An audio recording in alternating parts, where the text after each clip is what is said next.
එක් ස්ථානයන්ට ඒකාත්මික වෙමින් අප සමග සම්බන්ධ වෙන්නට කියලා මහ විශාල පිරිවරක් අපේ මේ කර්තව්‍ය පිළිපස්සේ ඉඳගෙන අපට දැවැන්ත ශක්තියක් ආරෝපණය කරමින් තමයි මේ ගමන මේ ආකාරයට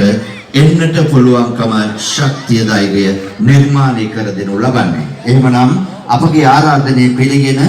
මේ ස්ථානයට පැමිණි මధు ඔයිල් ස්මාර්ට් අධිපතිතුමන් මధුසංක රණවක මැතිතුමන් අපට මේ පොසොන් කලාපය විවෘත කිරීම සංකේතවත් කරමින් විහාරස්ථානයට පැමිණෙමින් අපට සහයෝගය දක්වා තිබෙනවා. හිතවතුනි, ඔබට අවශ්‍ය කරන ඔබේ වාහනයට අවශ්‍ය කරන සියලුම ඔයිල් වර්ග එකම තැනකින් ලබා ගැනීම සඳහා එතුමන් කිඹුල්නිල ගම්මානය තුල සක්‍රීය ව්‍යාපාරික දායකත්වයක් නිර්මාණය